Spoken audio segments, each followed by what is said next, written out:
বুঝতে শেখো বাবা, এই সমাজ নিরাপদ হবে না। রাসূলুল্লাহ সাল্লাল্লাহু আলাইহি সাল্লাম বলছেন, আমি নিজে বললাম, আমি এই কথা পড়ি তো বাবা, কিশোর নওজোয়ান নিয়ে আমার সারাদিন ভাবি। রাসূলুল্লাহ সাল্লাল্লাহু আলাইহি সাল্লামের হাদিসের বক্তব্য, কোন সমাজের মধ্যে ছেলে মেয়েদের মধ্যে যদি যৌনাচার বেড়ে যায়, সবাই যদি বেহায়া হয়ে যায়, খোদার কসম, নবীর হাদিসের ভবিষ্যৎবাণী, ওই সমাজের বংশ, ওই নামাজের নারীর সতীত্ব ঘরকে ঘর আর নিরাপদ থাকে না। প্রত্যেকেই তো তখন কোনো না কোনোভাবে সুযোগ তালাশ করে বেবিচারের। একদিনের পত্রিকা, তোমরা একদিনের খবর, বাংলাদেশের 10টা চ্যানেলের খবর, 10টা পত্রিকার খবর, সবগুলো পৃষ্ঠা উল্টাইয়া দেখো, প্রতিদিন বাংলাদেশে বর্তমানে পরকীয়া, অর্থাৎ স্ত্রী অন্য পুরুষের সাথে, পুরুষ অন্য মহিলার সাথে অপকর্ম করছে। আর এই কারণে প্রতিনিয়ত খুনাখুনি, মারামারি কি পরিমাণ হচ্ছে প্রতিদিন তুমি দেখো, তোমার বিবেক থাকলে তুমি দেখো এই সমাজে পরকীয়া এখন কি অবস্থা। সবাই বেসামাল। বিবাহিত নারী যদি চরিত্রহীন হয়, অবিবাহিত মেয়ের কি হবে? বিবাহিত পুরুষ যার স্ত্রী আছে বেটা, ওই যদি চরিত্রহীন হয়ে যায়, তাহলে অবিবাহিত ছেলের হালাত কোথায়? আপনারা কেউ ভাবতেছেন না। আপনারা সবাই মনে করতেছেন, আপনারা সবাই ভাবতেছেন নিজের মতো করে ছেলে পেলে বড় হইতেছে। না রে ভাই, বড় হইতেছে না, ছোট হইতেছে, চরিত্রহীন হইতেছে, লম্পট হইতেছে, চরিত্রহীন হইতেছে। 100টা মুসলিম ছেলে দাঁড় করাইলে বোঝা যায় না, আহা 98 জনের চুল বেঈমানের মতো। 100টা মুসলিম ছেলেকে জিজ্ঞাসা করেন, বাবা আজকের সারা দিনে যতবার পেশাব করছো, অতবার টয়লেট পেপার নিছু কিনা?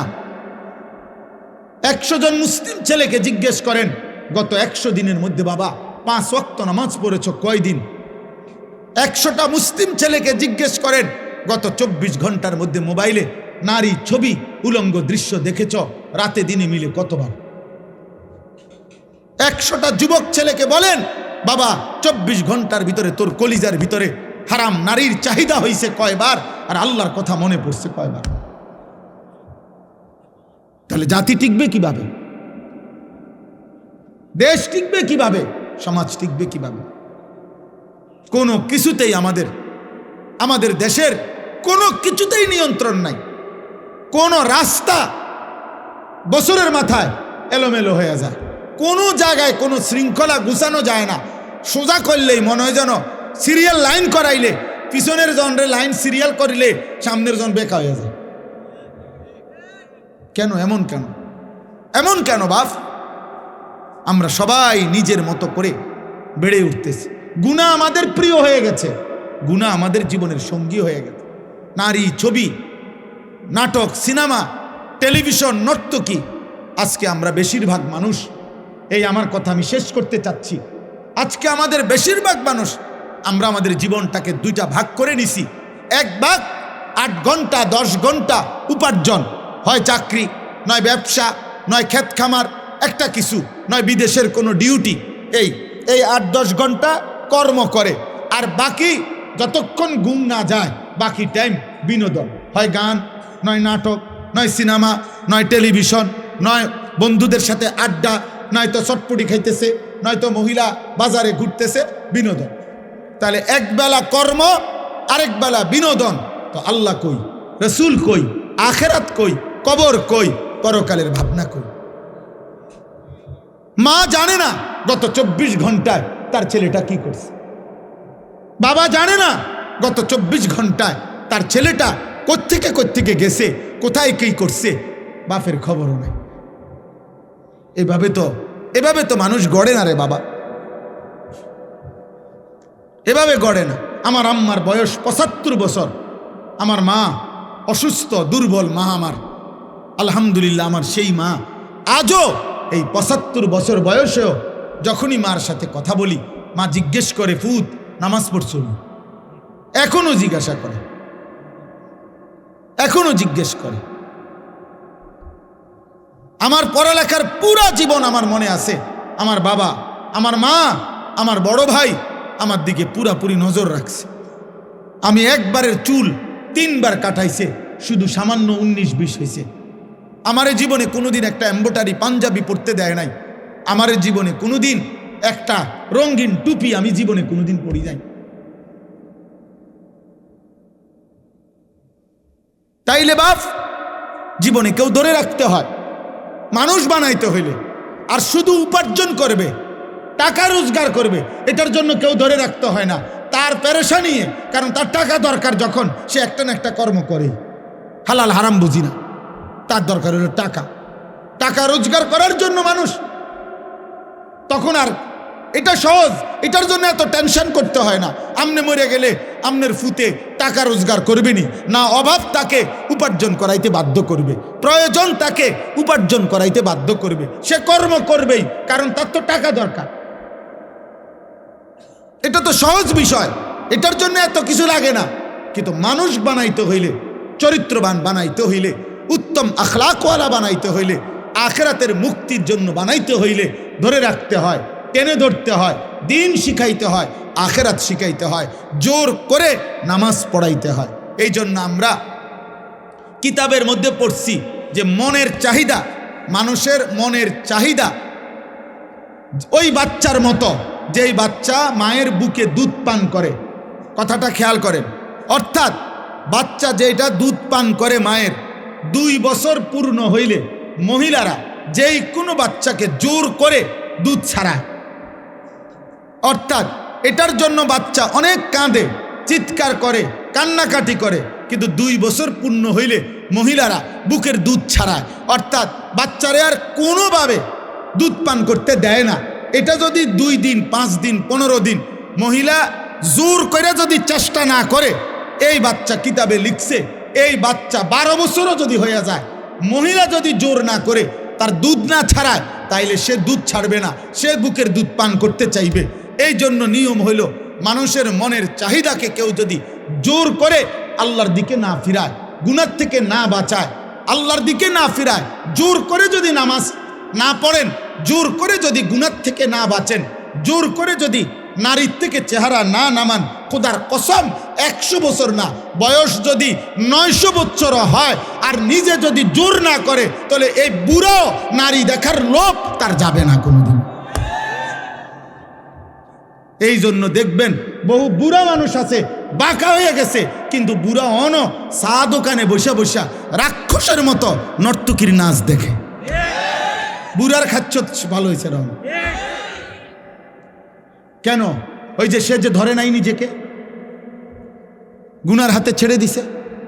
এই জন্য 60 বছর বয়স, কিন্তু এখনো কথায় কথা গালি দেয়। 60 বছর বয়স, এখনো কাঁচা মিথ্যা কথা কয়। 60 বছর বয়স, এখনো সুদ খায়, কিস্তি নেয়। 60 বছর বয়স, এখনো টেলিভিশনে নর্তকী দেখে। আপনার আড্ডি নাই, গিরাগাড়ি জোরাজারি, শরীরের কিচ্ছু নাই, আপনি কীর্তন বেরিয়ে দেখেন কেন? কেন দেখবে বলেন? নাউজুবিল্লাহ।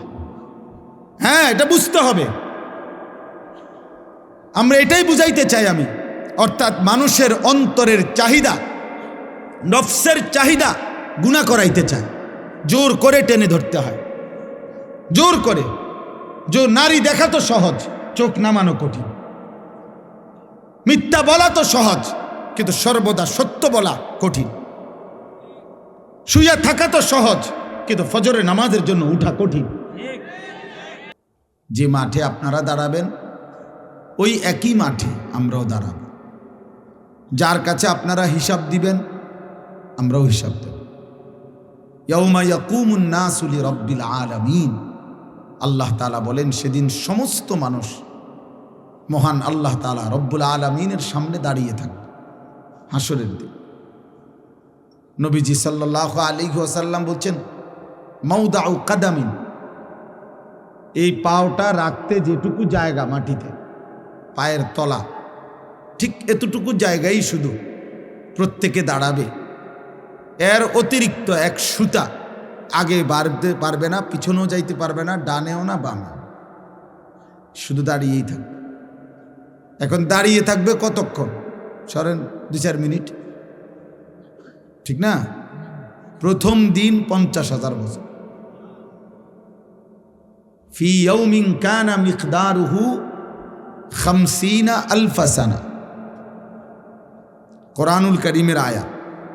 আল্লাহ বলছে প্রথম দিন, একদিন, হাসরের ময়দানের একদিন 50,000 বছর। এখন বলেন 50,000 সানা, 50,000 বছর। ভেবে দেখেন, 50,000 বছর একদিন। এবার কতদিন চলবে হাসরের মাঠ, সেটা একমাত্র মহান আল্লাহই জানে। তো যদি ধরেন একদিনে দাঁড়ায় থাকতে হয়, তাহলে আপনাকে ন্যূনতম 50,000 বছর দাঁড়ায় থাকতে হবে। আর যেখানে দাঁড়াবেন সেখানে মাথার উপরে সূর্য থাকবে। যেখানে দাঁড়াবেন তখন এই সূর্য যদি মাথার উপরে থাকে, তো পায়ের নিচের জমিনের উত্তপ্ততা, গরম কেমন হবে? আমরা হজ্জের মধ্যে প্রতি বছর, এইবারও আরাফার দিন, মানে যেদিন হজের মূল দিন, আরাফার ময়দানে, সেদিন আল্লাহরই কুদরত। আমি সবসময় মনে হয় যেন আরাফার দিন, মানে যেদিন মূল হজ, সেদিন মনে হয় যেন সূর্যের তীব্রতাটা, প্রখরতাটা বেশি, প্রচণ্ড সূর্যের তাপ। তো আরাফার দিনে হজ্জের মধ্যে একটা সুন্নত আমল হইল, তাঁবুর বাহিরে খোলা জায়গায় খালি আকাশের নিচে দাঁড়িয়ে কিছুক্ষণ দোয়া করা। নবীজি করছেন। তো এইটা ওলামায়ে কেরাম আমল করে। তো এইবারও আপনার, অর্থাৎ এই 2-3 বার তাঁবুর থেকে বাইরে দুপুরবেলা হজ্জের সময় এই দাঁড়াইয়া 2 মিনিট, তা 5 মিনিট, 5-7 মিনিট দাঁড়াইতে গিয়ে মনে হয় যেন পাওটা পুইরা গেছে, একদম পুরো একেবারে মনে হয় যেন পাওটা পুড়ে গেছে। সোজা কথা, আমি যতবারই উমরার সফর থেকে, হজ্জের সফর থেকে ফিরি, মনে হয় যেন পুরাটা চেহারা রৌদ্রে আলগা একটা পাট পড়ে গেছে, কালো। তাইলে এখনকার দুনিয়াতে পৃথিবী থেকে সূর্য কত দূরে, সেই সূর্যের তাপটাই যদি বেশি লাগে, যদি এত তীব্র অবস্থা হয়, তাইলে ভাইয়া মাথার উপরে আসলে পায়ের নিচের জমিনের উত্তপ্ততাটা কেমন? এবং সেখানে যদি এক দাঁড়ানোতে দাঁড়িয়ে থাকতে হয়, কোনো বসার কিংবা আকপিস করার সুযোগ নাই, এবং সেটা যদি হয় ন্যূনতম 50,000 বছর, তাহলে আপনি আমি হালাত কি হবে ভেবে দেখেন। এই জন্য আসলে বাস্তবতা হইল, কেউ যদি মনে করে যে আমি আখেরাত বুঝিয়ে না, তাহলে তো কোনো সমস্যা নাই। যেমন যে কোনো মেহনত করে না, তার কোনো ভুলে নাই, তার কোনো সমালোচনাই নেই। কারণ তার সমালোচনা একটাই, সে মেহনত করে না। কিন্তু যে কাজ করে তার অনেক সমালোচনা। তো যে মনে করে আখেরাত আমি বুঝিয়ে না, তার তো কোনো টেনশনই নেই। কিন্তু যে মনে করে আখেরাত হবে, আল্লাহর সামনে যেতে হবে, আল্লাহর মুখোমুখি হইতে হবে, আল্লাহ তাআলার কাছে হিসাব দিতে হবে, আমার জিন্দিগির বুঝ দিতে হবে, খোদার কসম তার চিন্তার কোনো শেষ নেই, তার চিন্তার কোনো শেষ নেই। কোরআনুল কারীমের মধ্যে আল্লাহ তাআলা বলছেন, ওয়াল্লাযীনা ইউতুনা মা আতাউ ওয়া কুলুবুহুম ওয়াজিলাতুন আন্নাহুম ইলা রাব্বিহিম রাজিউন। আল্লাহ বলেন, আমার প্রিয় বান্দা যারা, তারা আমার দেওয়া সমস্ত নিয়ামত, আমি যা দিয়েছি, শরীর, স্বাস্থ্য, জীবন, যৌবন, সুস্থতা, সম্পদ, অর্থবিত্ত, ক্ষমতা, প্রভাব প্রতিপত্তি, স্ত্রী, সন্তান, টাকা পয়সা, ঘর সংসার, সব আমি আল্লাহর পথে ব্যয় করে, আমার প্রিয় বান্দা তারা। তবে সমস্ত কিছু, এই কথাটা খেয়াল করেন, সমস্ত কিছু আমার পথে আমার নির্দেশনা মতে ব্যয় করার পরেও যাদের অন্তর সর্বদা আমি আল্লাহর সামনে আখেরাতে মুখোমুখি হবে, আমার কাছে আখেরাতে ফিরবে, এই ভয়ে কাঁপতে থাকে, তারা আমার প্রিয় বান্দা। নামাজও পড়ে, ভয়েও কাঁপে, রোজাও রাখে, ভয়েও কাঁপে, যাকাতও দেয়, ভয়েও কাঁপে, দান সাদাকাও করে, ভয়েও কাঁপে, হজও করে, আবার ভয়েও কাঁপে, আল্লাহর ভয়ে। তাহলে এই জন্য বললাম, কোরআনুল কারীমের মধ্যে আছে ইব্রাহিম আলাইহিস সালাম আল্লাহ তাআলার কাছে বলতেন, রব্বি লা তুখজিনি ইয়াউমা ইউবআসুন, আল্লাহ যেদিন কবর থেকে সকলকে হাসরের ময়দানে উঠাবেন, ওই ময়দানে আমি ইব্রাহিমকে বেইজ্জতি করে নেব। উনি নবী, উনি আল্লাহর খলিল, কিন্তু উনি ভয় করছেন, ভয় করছেন।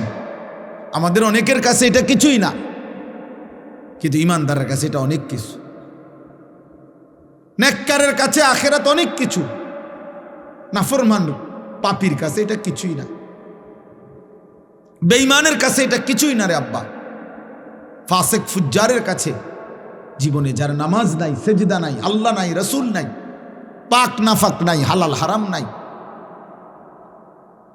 তোমরা যে সমস্ত যুবক মনে করো তোমাদের জীবনে কোনো অজু, নামাজ, পাক নাফাক, আল্লাহ রসুলের বিধানের কোনো পরোয়া নাই, তোমার কাছে কিছুই মনে না হইতে পারে, কিন্তু আমার কাছে অনেক কিছু মনে হয়, আমার অনেক কিছু মনে হয়। ইমানদারের কাছে অনেক ভয় হয়। আমাদের প্রিয় নবী সাল্লাল্লাহু আলাইহি ওয়াসাল্লাম আখেরাতে যার আল্লাহ তাআলা অগণিত মর্যাদা, আল্লাহ নিজে যার ঘোষণা দিয়েছেন, নবীজি বলছেন, আল্লাহ আমাকে আখেরাতে দুনিয়ার চাইতেও বেশি সম্মানিত করবেন। ওয়ালাল আখিরাতু খায়রুল লাকা মিনাল উলা, আল্লাহ বলছে, বন্ধু দুনিয়ার চাইতে আপনার আখেরাত আপনার জন্য খায়ের, অনেক বেশি কল্যাণ হবে। ওয়ালা সাউফা ইউতিকা রাব্বুকা ফাতারদা, আপনাকে আমি আখেরাতে এই পরিমাণ নিয়ামত দেব, পুরস্কার দেব, আপনি সন্তুষ্ট হবেন, আপনি খুশি হয়ে যাবেন। আল্লাহর নবী সাল্লাল্লাহু আলাইহি সাল্লাম বলেছেন, আনা আউয়ালু খাতীবুহুম, আখেরাতে প্রথম আল্লাহর সামনে আমি মুহাম্মদ কথা বলবো। আনা আউয়ালু শাফিঈন, আখেরাতে আমি আল্লাহর সামনে প্রথম সুপারিশ করব। আনা আউয়ালু মুশাফফাইন, আখেরাতে প্রথম আল্লাহ আমার সুপারিশ কবুল করবেন। বিয়াদি লিওয়াউল হামদ, আখেরাতে আমি আমার হাতে আল্লাহর প্রশংসার পতাকা আমার হাতে থাকবে। জামিউল আম্বিয়া তাহতা লিওয়াই, আখেরাতে সব নবী আমার পতাকার নিচে এসে সমবেত হবে। আল্লাহ রাসূল সাল্লাল্লাহু আলাইহি সাল্লাম বলছেন, আমাকে আল্লাহ তাআলা হাউজে কাউসার দান করবে, আমাকে আল্লাহ তাআলা সর্বপ্রথম জান্নাতে প্রবেশ করার অধিকার আল্লাহ আমাকেই দেবে। এত কিছু যার, সেই নবীজি সাল্লাল্লাহু আলাইহি সাল্লাম আখিরাতের এত সম্মান, এত মর্যাদার কথা শুনবার পরেও তিনি প্রতিদিন 5 ওয়াক্ত নামাজের পরে আল্লাহর কাছে দোয়া করতেন আর বলতেন, আল্লাহুম্মা হাসিবনি হিসাবান ইয়াসীরা, আল্লাহ আপনি আমার হিসাব সহজ করে দেন, আমার আখিরাতের হিসাব সহজ করে দিয়ে। ওনার আবার হিসাব কি? উনি তো মাসুম, উনি তো নিষ্পাপ, উনি তো বেগুনাহ, ওনার তো যাররা পরিমাণও কোনো গুনাহ নাই, তবুও তিনি ভয় করছেন, তবুও তিনি ভয় করছেন। এই জন্য প্রিয় ভাই, প্রিয় বাবা, আমি এটা বুঝাইতে চাই, মূল বিষয় হলো প্রতিটা মাহফিলকে আমি খুব কদর করি এই জন্য যে এটা শুধুমাত্র আমাকে পরিচিত হওয়া, এটা মাকসাদ না। আমি এই দেবিদ্বারে ইতিপূর্বে বহু এমন মাহফিল করছি, বহু মসজিদেও, যেখানে 20 জন 50 জন মানুষ ছিল, 4 জন মানুষের সামনে আমি ওয়াজ করছি, আমি 10 জন মানুষের সামনে ঘড়ির ঘন্টায় 4 ঘন্টাও বয়ান করছে। তাহলে কাজে এটা কোনো বিষয় না যে ধীরে ধীরে জনপ্রিয়তা বাড়তেছে, অতএব আশা করি এবারে না হোক সামনের বারে ইলেকশন করব, এইটা না, এই মাকসাদ না। এখানে জনপ্রিয়তা কোনো বিষয়ই না, এখানে পদ পদবী সুখ্যাতি কোনো বিষয় না। আখেরাতে আমরা প্রত্যেকেই একা একা একজন একজন আল্লাহ তাআলার সামনে হিসাবের জন্য দাঁড়াইতে হবে। ওয়াকিফুহুম ইন্নাহুম মাসউলুন, কোরআনুল কারীমের মধ্যে আছে আল্লাহ তাআলা ফেরেশতাদেরকে হাসরের ময়দানে বলবেন, আমার একজন একজন বান্দা আমার সামনে এনে দাঁড় করাও, আমি আল্লাহ আমি নিজেই জিজ্ঞেস করব। আজ আমি জিজ্ঞেস করব, আমার বান্দা বলো, আমার এক এক লোকমা খাবারের হিসাব দাও, আমার এক এক ঢোক পানির হিসাব দাও বান্দা, আমার প্রতিটা নিঃশ্বাসের হিসাব দাও, আমার দেওয়া হায়াতের সেকেন্ড সেকেন্ড বান্দা হিসাব দাও। একটা 24 ঘন্টা কেমনে পার করলা বান্দা, একবারও এক ওয়াক্ত নামাজ পড়লা না, একটা সেজদাও দিলা না, 24 ঘন্টা 12 ঘন্টা তোমার জীবন থেকে চলে গেল, তুমি নাফরমান, একটা বার তোমার জবান দিয়া আমি আল্লাহর নামটুকুও বের হইল না। মুসলমানের ঘরে এত বড় নিকৃষ্ট ডাকাত কেমনে হইল? মুসলমানের ঘরে এত বড় বেয়াদব কেমনে হইলা যে এক ওয়াক্ত নামাজ পড়ো না? মুসলমান পরিচয় দাও কোন লজ্জা? তার চাইতে বড় নির্লজ্জ বেহায়া যে নিজেকে পরিচয় দেয় মুসলমান, অথচ সে এক ওয়াক্ত নামাজের একটা সেজদা দেয় না। এর চাইতে নিকৃষ্ট বেয়াদব আসমানের নিচে জমিনের উপরে কোনো জানোয়ারও নাই, কোনো জানোয়ারও নাই বেটা, কোনো জানোয়ার এমন হইতে পারে না, কোনো জানোয়ার না, কারণ জানোয়ারের উপরে নামাজ ফরজ করা হয় নাই, কোনো কুত্তার উপরে নামাজ ফরজ করা হয় নাই, এই জন্য সে নামাজ পড়ে না। কোনো শূকরের উপরে নামাজ ফরজ করা হয় নাই, এই জন্য সে নামাজ পড়ে না, এজন্য সে পড়ে না। রে আব্বা, তুমি কুত্তারে জিগাইও যে তুমি কেন নামাজ পড়ো না, সে বলবে আমারে আল্লাহ নামাজ পড়তে বলে নাই, আমার উপরে শরীয়তের বিধান নাই, কিন্তু তোমার উপরে বিধান আছে। তুমি মুসলমানের বাচ্চা, তোমার মা মুসলমান, তোমার বাবা মুসলমান, তুমি বুঝ হওয়ার পর থেকে শুনেছ তুমি মুসলমান। কতবার তোমার মা তোমারে কালেমা পড়াইছে, তোমার বাবা তোমাকে কালেমা পড়াইছে, তোমার মক্তবের হুজুর তোমারে কত শতবার কালেমা পড়াইছে, তোমার চারদিকের মসজিদে প্রতিদিন আজান হয়, তুমি চারিদিকে দেখো কত মানুষ নামাজ পড়ে, তোমার আত্মীয় স্বজন সবাই মুসলমান। এতগুলো ইসলামের পরিবেশ চারদিকে থাকার পরেও যেই গাদ্দার আল্লাহকে সেজদা দেয় না, তার চাইতে বড় গাদ্দার, তার চাইতে বড় অহংকারী বেয়াদব আর কেউ হইতে পারে। এই জন্য আমার সবসময় মনে হয় এই যে 14 বছর 16 বছর 18 বছরের ছেলে যেগুলো, তার বাবা মুসলমান, তার মা মুসলমান, তার দাদা দাদি মুসলমান, তার নানা নানি মুসলমান, তাগো গ্রামের চারদিকের সব লোক মুসলমান, তাগো গ্রামে মসজিদ আছে, ইমাম আছে, মুয়াজ্জিন আছে, মসজিদের মিনারাত থেকে আজান হয়, তাগো ঘরে আল্লাহর কোরআন আছে, তাগো এলাকার কোনো না কোনো বাচ্চা মাদ্রাসায় পড়ে, তাগো দাদা দাদি নামাজ পড়ে। এরকম ইসলামের পরিবেশ, নামাজের পরিবেশ থাকার পরে, চোখে দেখার পরেও যে এক ওয়াক্ত নামাজ পড়ে না, তার মতো নিকৃষ্ট বেয়াদব, এত বড় জানোয়ার কোনো জানোয়ারও হয় না। এ বড় বড় বেশি বেয়াদব। এই জন্য বাপ আপনাদেরকেও বলি, আপনাদের যেই সমস্ত ছেলে এক ওয়াক্ত নামাজ পড়ে না, এ আপনার সন্তান হওয়ার অযোগ্য, এই অপদার্থকে আপনি সন্তান পরিচয় দিয়েন না, ওই আপনার সন্তান না, ও আপনার সন্তান, ও ছোটখাটো গাদ্দার না।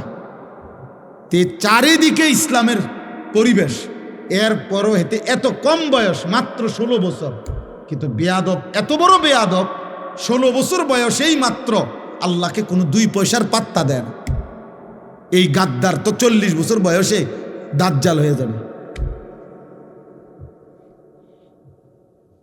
সে 40 বছর বয়সে বলবে, বেটা গত 30 বছর আল্লাহরে একটা সেজদা দেই নাই, কিতা করতে আসছে আল্লাহ আমারে? আমি ফেরাউনের চাইতে কম কি? আমি নমরুদের চাইতে কম কি বেটা? হ্যাঁ,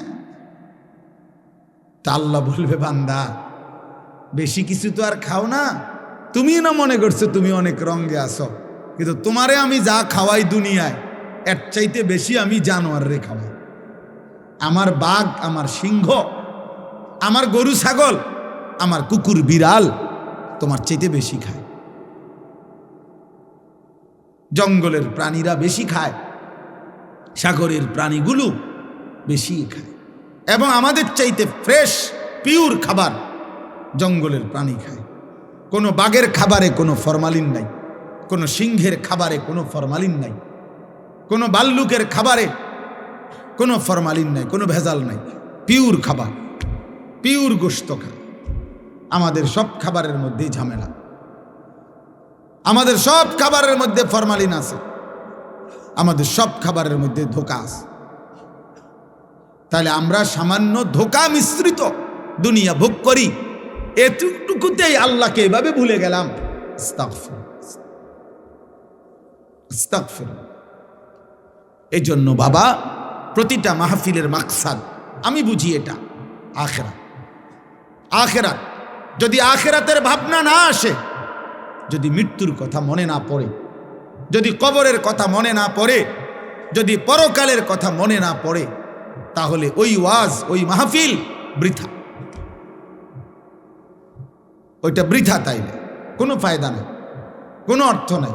ওয়াজ দিয়া মানুষ দেখানোর কিছু নাই। আপনি একটা মাহফিল করে দেখাই দিলেন, অনেক লোক হয়েছে, আমনের গো মাহফিলের চাইতে বেশি লোক হয়েছে, এমনও বহু ওয়াজ আছে লাখ লাখ। তো আর আপনি এটা কিতা দেখাইবেন?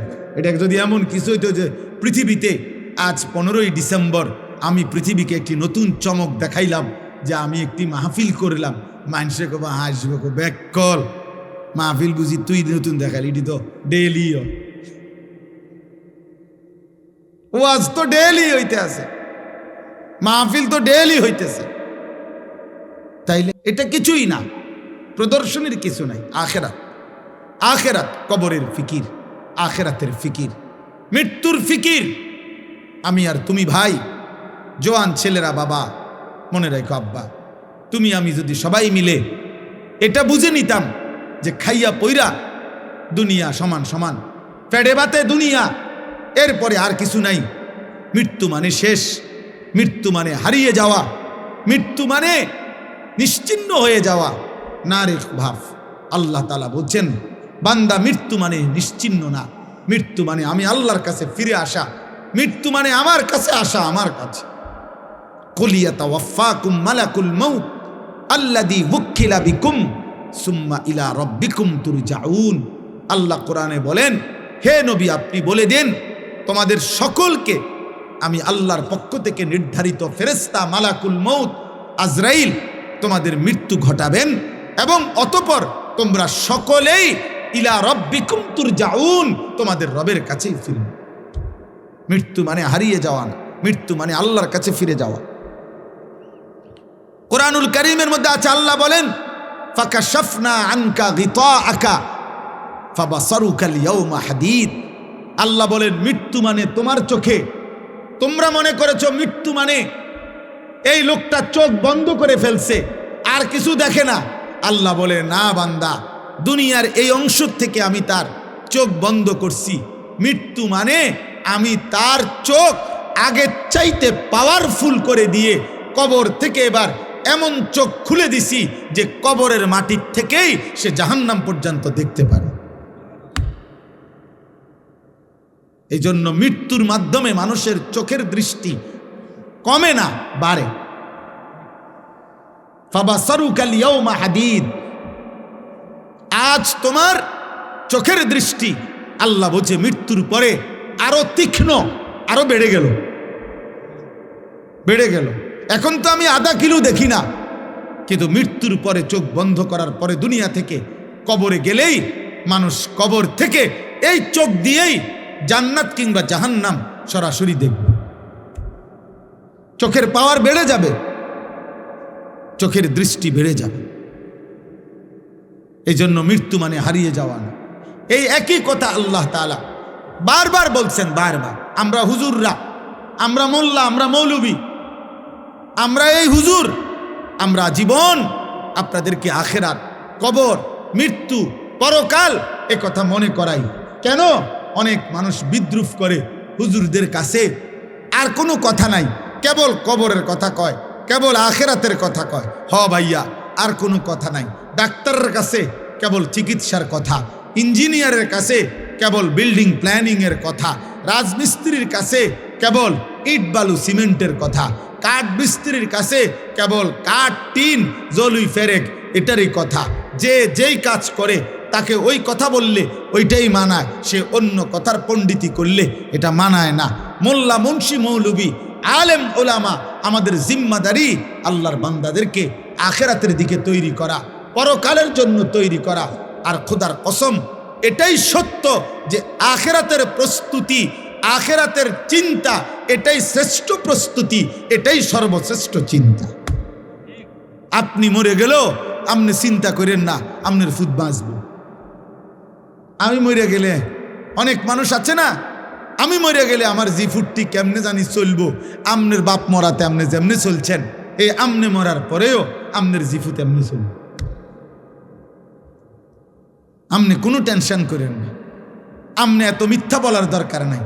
আপনি এত সুদ, এত কিস্তি, এত বাটফারি, সিটারি জিফুতের লাইগা করছি না, না, লোভের কারণে করছেন, স্বার্থের কারণে করছেন। কোন সুদখোর মনে রাখবেন স্ত্রী সন্তানের প্রতি দরদি না। কোন কিস্তিখোর যারা কিস্তি নেয়, এই হারামখোর মূলত স্ত্রী সন্তানের মায়ায় না, লোভে লোভে লোভে। আপনাকে বলে নাই বেটা স্ত্রী সন্তানকে হারাম দ্বারা পালতে, হারাম দ্বারা তার সংসার করতে। আপনাকে আল্লাহ বলে নাই, নবী বলে নাই, রাষ্ট্র বলে নাই, মেম্বরে বলে নাই, চেয়ারম্যানে বলে নাই, এই পৃথিবীর কোনো পাগলেও বলে নাই। আমনের লোভ আপনারে সুদ খাওয়াইছে, আমনের লোভ আপনারে কিস্তি নেওয়াইছে। আপনি হারামখোর মিয়া। কোন হারামখোরের সন্তান মানুষ হয় না, আমি বলে গেলাম, লিখিত দিলাম, লিখিত। সুদখোরের সন্তান মানুষ হয় না, কিস্তিখোরের সন্তান মানুষ হয় না, ঘুষখোরের সন্তান মানুষ হয় না। যদি বলেন মানুষ হইছে, আমারে বলেন, আমি দেখতে যাব। আপনি কি দেখাইবেন? মানুষ হয়েছে মানে হেতন পয়সা ইনকাম করে, 1 লাখ টাকা বেতন পায়। 1 লাখ টাকা বেতন পাইলে হেতরে মানুষ কয়। আপনার এটা কে বলছে? কোথায় লিখছে? কোথায়? সে উপার্জনে না শিখছে মিয়া, সে পয়সা রোজগার করা না শিখছে আপনার সন্তান। টাকা উপার্জন করলে তো মানুষ হয়েছে বলে না। এই পৃথিবীর কোনো অভিধানে, কোনো ডিকশনারিতে কোথাও কথা লেখা নাই যে মানুষ কাকে বলে। যে উপার্জন করে টাকা, তাকে মানুষ বলে? তাকে বলে মানুষ মিয়া? কোথায় লিখছে এটা বলেন? পৃথিবীর কোথায় লিখছে কথা? ইনসান তো ভিন্ন কিছু, ইনসান তো ভিন্ন কিছু। উপার্জন, নিজের খাবারের চাহিদা পূরণের জন্য প্রয়োজনীয় জিনিস সংগ্রহ, এটা তো পিঁপড়াও করে। একটা পিঁপড়াও তো এই পৃথিবীর সবচেয়ে বেশি শক্তিশালী, এই পৃথিবীর সবচেয়ে শক্তিশালী প্রাণী কি? পিঁপড়া। পিঁপড়াই পৃথিবীর সবচেয়ে শক্তিশালী প্রাণী, যে তার ওজনের চাইতেও ভারী জিনিস বহন করতে পারে। একটা হাতি সমপরিমাণ আরেকটা হাতি কান্দে লইতে পারত না, বুঝেন না? কিন্তু একটা পিঁপড়া তার নিজের চাইতে ভারী জিনিস বহন করতে পারে। এই জন্য পিঁপড়া সবচেয়ে শক্তিশালী প্রাণী। সে তার অবস্থানের চাইতে বেশি জিনিস নেয়। এই জন্য ভাইয়া, বাবা, আখেরাত ভুলবেন না। বাবাদেরকেও বলি, আমার সাফ কথা, একটা লোক, আমি তো চ্যালেঞ্জ করছি, কোন বাপ, একজন বাবা এখানে দাঁড়িয়ে বলেন যে আমি সুদে কিস্তিতে 12 লাখ টাকা লইয়া আমার ফুতেরে বিদেশ পাঠাইছি, হুজুর আল্লাহ জানে আখেরাতে আমারে মাফ করে, আল্লাহ জানে আমার কবরের আযাব মাফ করে দে, এই আশায় আপনি এখন খারাপ কর এই নে দাঁড়ায় বলে আপনি ছবি উঠাবেন, সবাই ছবি উঠাবেন। এবারটা যে এবারটার সুদে টাকা লইছে, লইয়া কিস্তিতে টাকা নিয়া এবারটার ফুতেরে বিদেশ পাঠাইছে, আল্লাহ জানে ওনারে এবারে জাহান্নাম থেকে মুক্তি দেয়, আখেরাতে জানে মাফ করে, এই আশায় এটা এখন কর। আসেন এখন আসেন, বলেন একজন লোক বলেন, বোঝেন নাই কথা আমার? বলেন, আপনি সুদে টাকা নিছেন আখেরাতের আশায়? কথা বলেন না কেন? আপনি কিস্তিতে টাকা নিছেন আখেরাতের আশায়? জাহান্নাম থেকে বাঁচার আশায়? দুনিয়ার লোভে। আপনি এটা বুঝছেন আপনার ছেলেটা এখন আমি 12 লাখ টাকা দিলে এটা আমার একটা টাকা উপার্জনের মেশিন, আমি একটা মেশিন বইয়ে এলাম, এরপরে হেতে টাকা দিব। তা নাই তো বলেন, দুনিয়ার আশা ছাড়া, সম্পদের আশা ছাড়া বাড়ি করবেন, বিল্ডিং করবেন, জমি কিনবেন, সংসার চালাইবেন, বাজার সদাই খাইবেন, আপেল মালটা খাবেন, এ তো দুনিয়াই হলো। তো আখেরাত? আখেরাত ভুলে গেলেন, বাবাও ভুলে গেলেন, সন্তানও ভুলে গেলেন। আপনার ছেলে উপার্জন একদিন কর্মে না গেলে আপনার মনে গুসা হয়, কিরে ফুর্তি কি শুরু করলি, কামে যাস না কা। কিন্তু আপনার ছেলে 365 দিনে, খোদার 1 বছরে একদিনও ফজরের নামাজ পড়ে না, একটা দিন পড়ে না, এত বড় জানোয়ার মুসলমানের ঘরে ঘুমায় কেমনে? পরে জিজ্ঞাসা করেন না, ওই ছেলেটাকে জিজ্ঞাসা করেন, তুই মানুষ না জানোয়ার? ওরে বলতে বলে, একদিনও তুমি 365 দিনে মুসলমানের ঘরে জন্ম নিয়ে তুমি একদিনও ফজরের নামাজ পড়বা না? তোমার আল্লাহ নাই, তোমারে কেউ বানায় নাই, তুমি মাটির তলের থেকে বাইরিছ, তুমি আসমান থেকে পড়ে গেছ, তোমার কোনো সৃষ্টিকর্তা নাই, তিনি তোমার কাছে কিছু চায় না। আস্তাগফিরুল্লাহ, আস্তাগফিরুল্লাহ। তাহলে একটা বাবা বেনামাজি সন্তান ঘুমায়, ওমা বেড়ার কোনো চিন্তাই নাই, ওনার কোনো ফিকিরে নাই, ওনার ফিকির শুধু টাকা, চাকরি, ব্যবসা, দোকানদারি, বিদেশ, পয়সা, এই জীবন। বলেন আব্বা, আখেরাত কেমনে ভুলে গেলেন? আখেরাত যদি ভুলেও যান তো আখেরাত হবে না? কথা বলেন না? বলো ছেলেরা, বাবা তোমরা বলো, তোমরা যারা আজকে মৃত্যু ভুলে গেছো, তোমাদের মৃত্যু হবে না? তোমরা যারা নামাজ পড়ো না, তোমরা তো মৃত্যু ভুলে গেছো। তোমাদের যাদের চরিত্র অপবিত্র, নারী দেখে, উলঙ্গ ছবি দেখলে, নারী দেখলে, জিনা ব্যভিচারের দৃশ্য দেখলে, হারাম নারী দেখলে বীর্যপাত হয় শরীরের মধ্যে, আর এই শরীর তখন নাপাক হয়। নাপাক জিনা করিলে, ব্যভিচার করিলে, নারীর সাথে হারাম সম্পর্ক করিলে, মদ পান করিলে, ব্যভিচার করিলে শরীর নাপাক হয়, অপবিত্র হয়, অপবিত্র। আল্লাহ রসুল সাল্লাল্লাহু আলাইহি সাল্লাম বলছেন, যে ব্যক্তি মদ পান করে, যে জিনা ব্যভিচার করে, খোদার কসম নবী বলছে, আল্লাহ তার অন্তর থেকে ঈমান খুলে ফেলে, মানুষ যেমন তার দেহ থেকে জামা খুলে ফেলে। মান জানা ওয়া শারিবাল খামরা নাযা আল্লাহু মিনহুল ঈমান কামা ইয়াখলাউল ইনসানু আল কামিসা মিন রাসিহি। ঈমান খুলে ফেলে বেটা। এই অবস্থায় যদি মৃত্যু হয় নাফরমান, মনে রেখো সে মৃত্যু কি মৃত্যু হবে।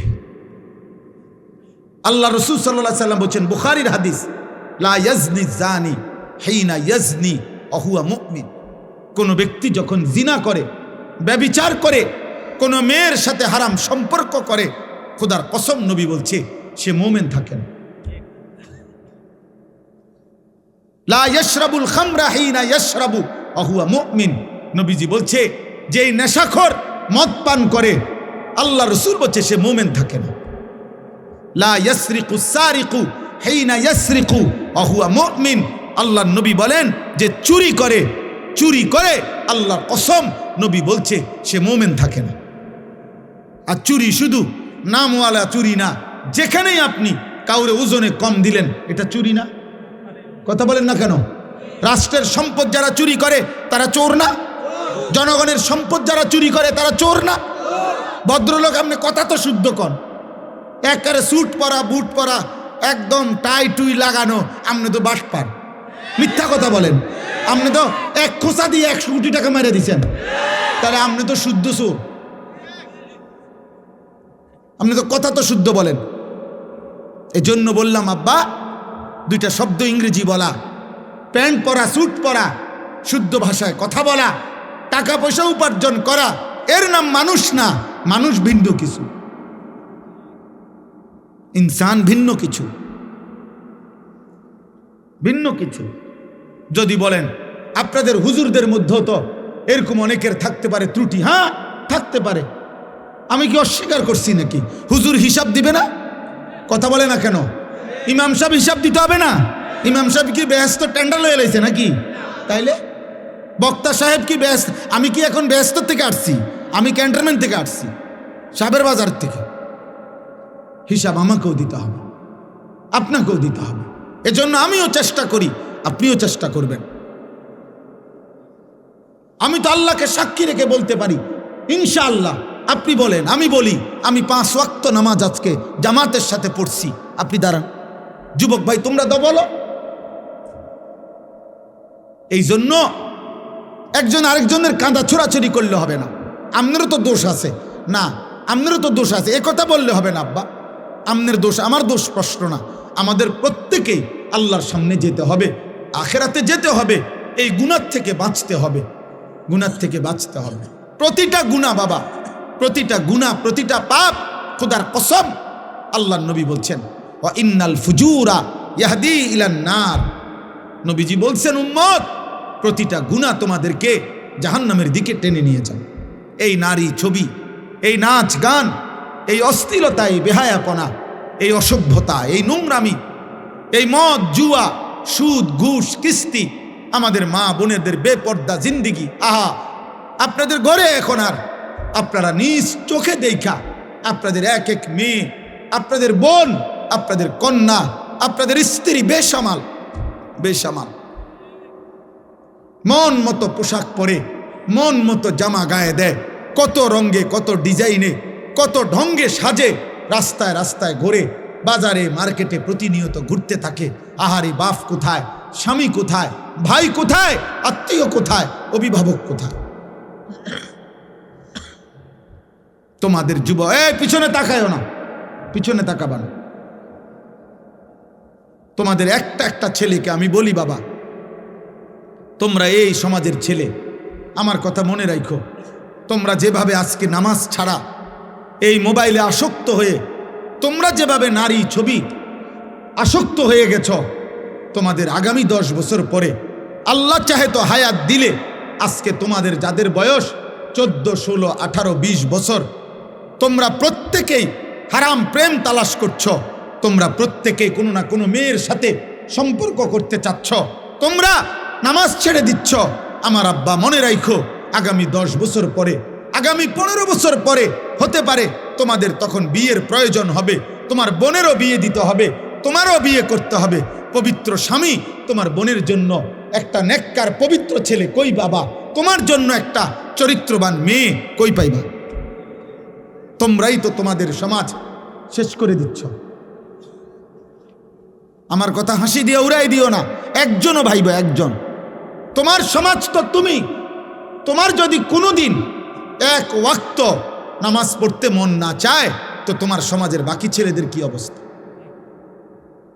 তুমি যদি দিবানিশি নারী ছবি দেখো, তোমার যদি সারাক্ষণ মোবাইলে উলঙ্গ ছবি দেখতে মন চায়, তোমার স্ত্রী যে হবে তার চরিত্র কি হবে? রাবেয়া বস্ত্রী। তোমার বোনের যে স্বামী হবে, ওর চরিত্র কি হবে? ও কোত্থেকে আসবে? ও তো আলগা গ্রহ থেকে, মঙ্গল গ্রহ থেকে আসবে না, ও তো এই সমাজেরই বেড়ে ওঠা মানুষ, ও তো এই সমাজের বেড়ে ওঠা মানুষ। আমরা এখন নিজেরা বুঝি, ছোটবেলায় মাদ্রাসায় আমরাও পড়ালেখা করছি বাবা, আর এখন আমরা মাদ্রাসায় পড়াই বাচ্চাদেরকে, খুব কষ্ট হয়, বেশি কষ্ট হয় বাচ্চাদেরকে এখন পড়াইতে। কেন? একটা বাচ্চা আপনার তার বাড়িতে গেলে তার চারিদিকে তার বাড়ির চাচাতো ভাই, মামাতো ভাই, ফুফাতো ভাই, জ্যাঠাতো ভাই, খালাতো ভাই, আপন বড় ভাই, আপন মা, আপন বোন, প্রত্যেকের হাতে দেখে একটা একটা বড় মোবাইল, সবাই ছবি তুলতেছে, ভিডিও করতেছে, সবাই আপনার নাটক দেখতেছে। এর মাঝখানে এই একটা ছেলে, সে তখন নিজের বড় অসহায় মনে করে যে আরে আমার মন মাদ্রাসায় পড়ার কারণে আমারে বন্দি করে রাখছে, আমারে জেলখানা দিয়ে রাখছে, আমারে আবদ্ধ করে রাখছে। আমার জীবনের কোনো সুখ নাই, আনন্দ নাই, আমার কোনো উল্লাস নাই। এই কারণে প্রতিনিয়ত আমরা মাদ্রাসা চালাই বাবা, প্রতিনিয়ত বাচ্চাদেরকে অভিভাবক আয়সা কাঁদে যে হুজুর কোনোভাবে মাদ্রাসায় পড়াইতে পারতেছি না, রাখতে পারতেছি না, কেবল ছুটে যায় বাচ্চা, কেবল ছুটে যায়। কারণ চারিদিকের গুনার এই আয়োজন দেখে তার নিয়ন্ত্রণ করা একা কষ্ট হয়। তুমি বলো বাবা, তুমি বলো, বুঝতে দেখো, বুঝতে দেখো।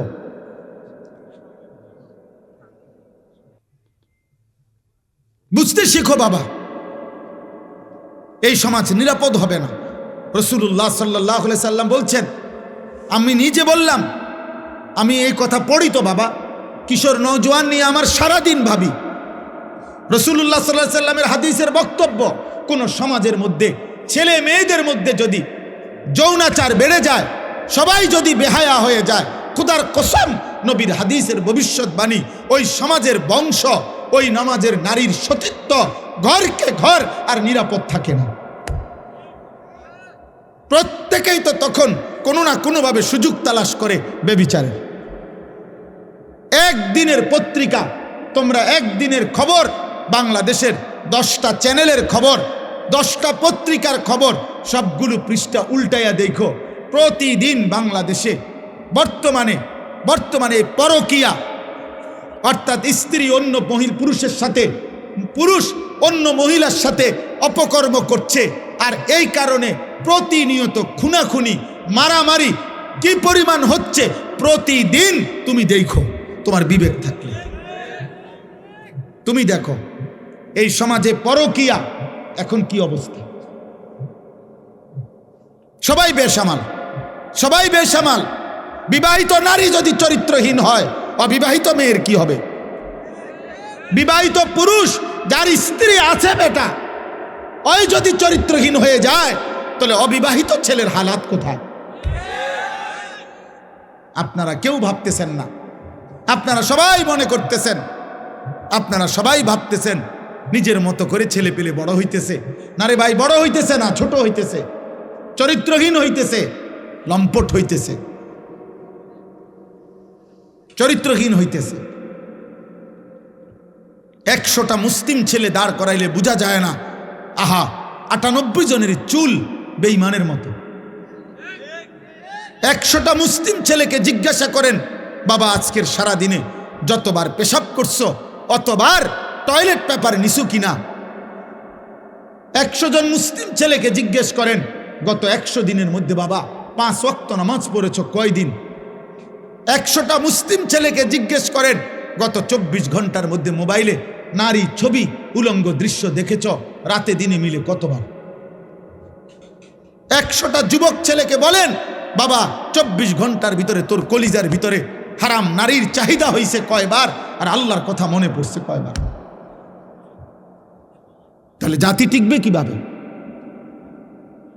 দেশ টিকবে কিভাবে? সমাজ টিকবে কিভাবে? কোনো কিছুতেই আমাদের দেশের কোনো কিছুতেই নিয়ন্ত্রণ নাই। কোনো রাস্তা বছরের মাথায় এলোমেলো হয়ে যায়, কোনো জায়গায় কোনো শৃঙ্খলা গুছানো যায় না। সোজা করলেই মনে হয় যেন সিরিয়াল লাইন করাইলে, পিছনের জনরে লাইন সিরিয়াল করিলে সামনের জন বেকা হয়ে যায়। কেন এমন কেন? এমন কেন বাপ? আমরা সবাই নিজের মতো করে বেড়ে উঠতেছি, গুনাহ আমাদের প্রিয় হয়ে গেছে, গুনাহ আমাদের জীবনের সঙ্গী হয়ে গেছে। নারী, ছবি, নাটক, সিনেমা, টেলিভিশন, নর্তকী। আজকে আমরা বেশিরভাগ মানুষ, এই আমার কথা আমি শেষ করতে চাচ্ছি, আজকে আমাদের বেশিরভাগ মানুষ আমরা আমাদের জীবনটাকে 2টা ভাগ করে নিছি। এক ভাগ 8 ঘন্টা 10 ঘন্টা উপার্জন, হয় চাকরি, নয় ব্যবসা, নয় ক্ষেত খামার, একটা কিছু, নয় বিদেশের কোনো ডিউটি।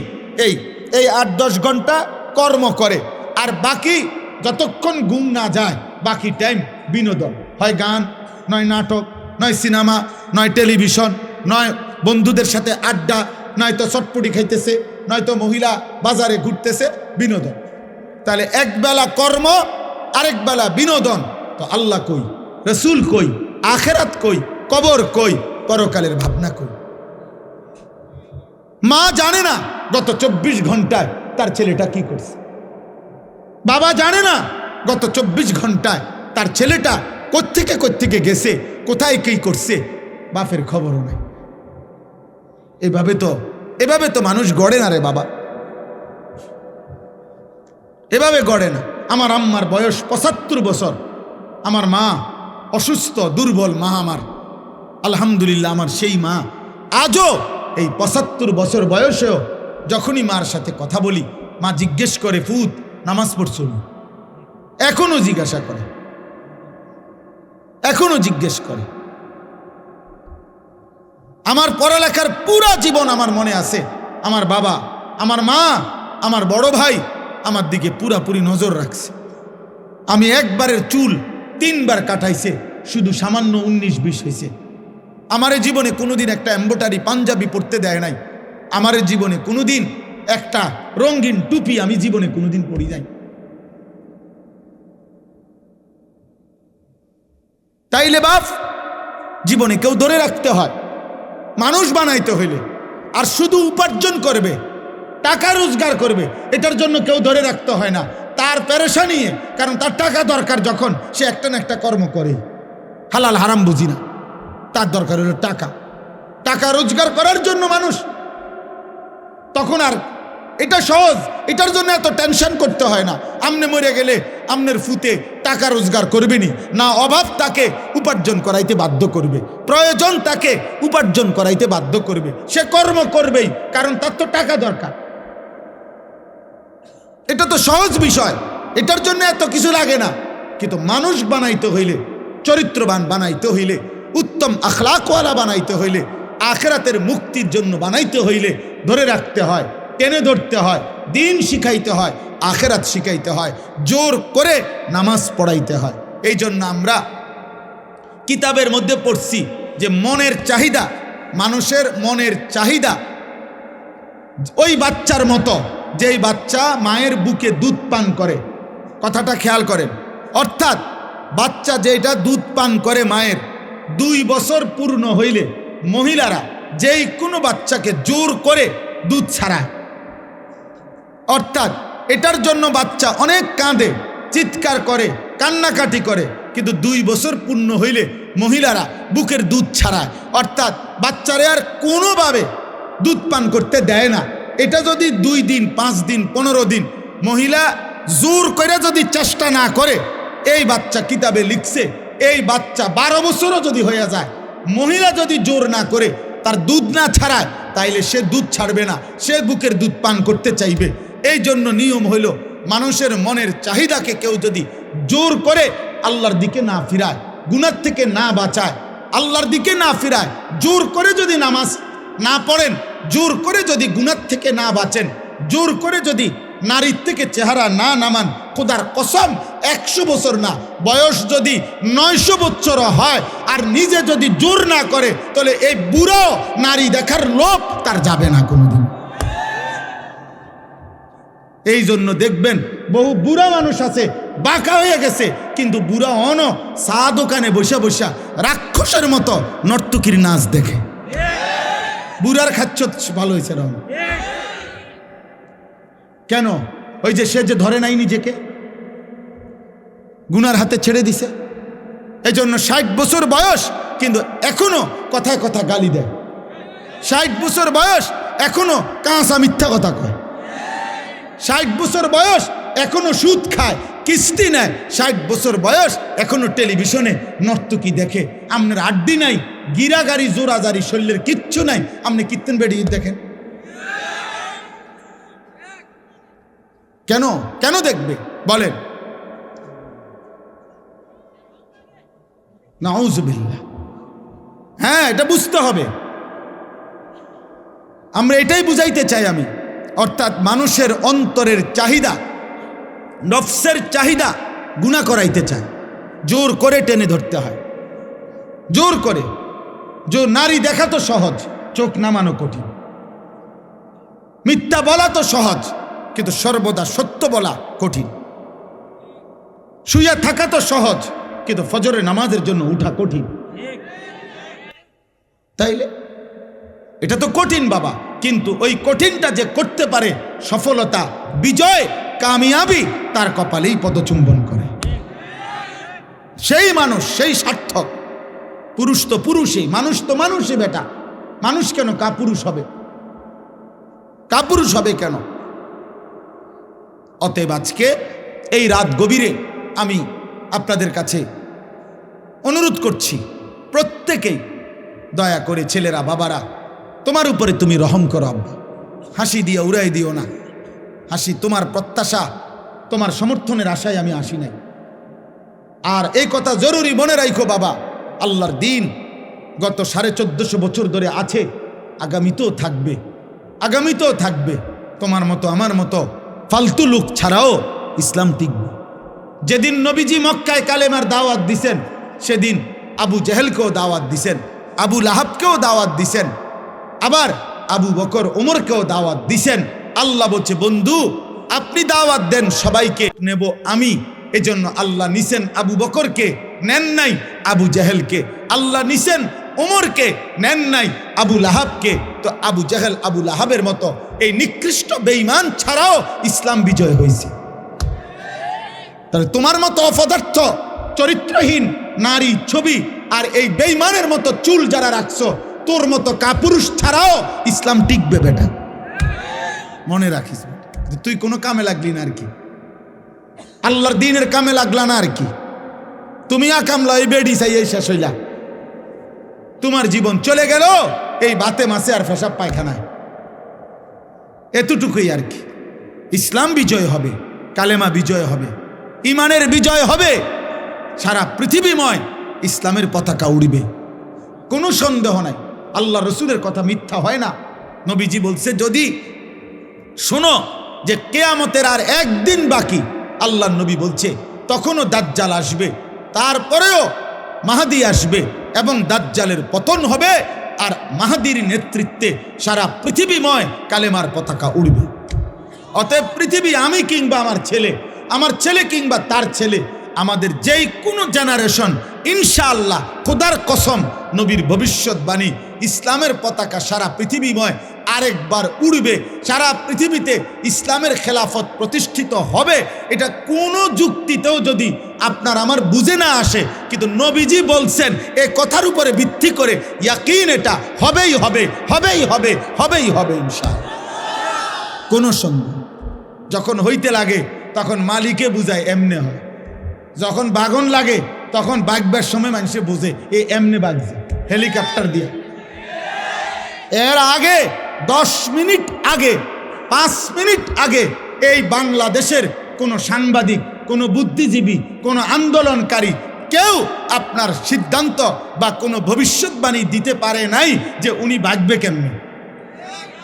আল্লাহ বলছে, আমি যখন বাগাইয়ে দিছি তখন সবাই দেখলা এই হেলিকপ্টারে বাগে।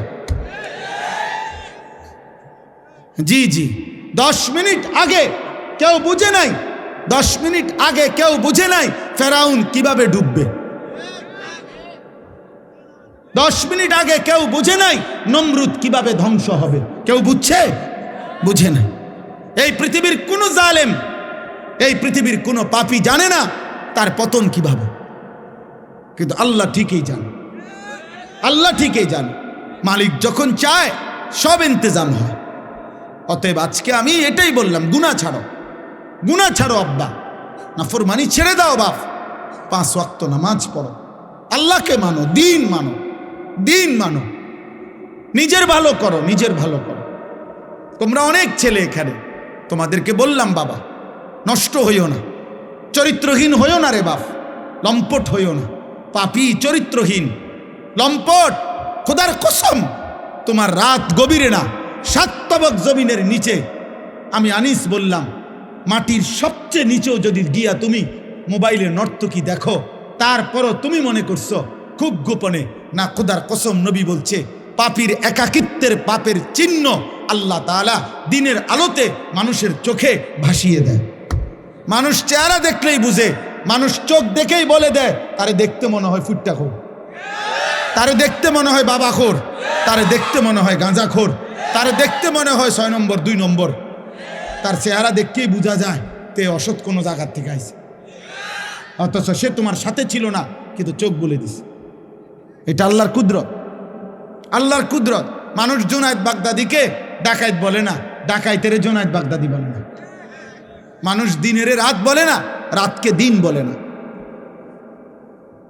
অতএব আপনি আমি যেমন মানুষের কাছে চিহ্নিত হবেন তেমন।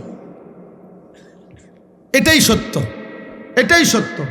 আপনি করবেন চুরি, মানুষে মনে করবো আপনি বাইজিৎ বুস্তামি আয়ো, মানুষে ব্যাগ কল, মানুষে চিড়া খায়, মানুষে ভাত খায় না। অতএব এটা আমি প্রত্যেককে বললাম, আমরা আজকে ইনশাআল্লাহ নিয়ত করি। আল্লাহ বলছে কুলিয়া ইবাদিয়াল্লাযীনা আসরাফু আলা আনফুসিহিম লা তাকনাতু মির রাহমাতিল্লাহ। আল্লাহ বলছে বন্ধু আপনি বলে দেন, হে আমার বান্দারা, তোমাদের গুনাহ যত বেশি হোক, পাপ যত বেশি হোক, তোমরা আমার রহমত থেকে নিরাশ হইও না।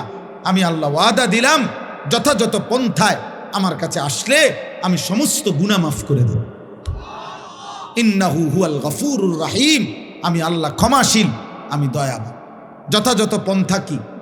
আল্লাহ বলেন মাফ নিতে হলে সব গুনাহ আমাকে দুইটা কাজ করতে হবে। ও আনিবু ইলা রাব্বিকুম, আল্লাহ বলেন 1 নম্বরে তুমি তওবা করো তোমার রবের নিকটে।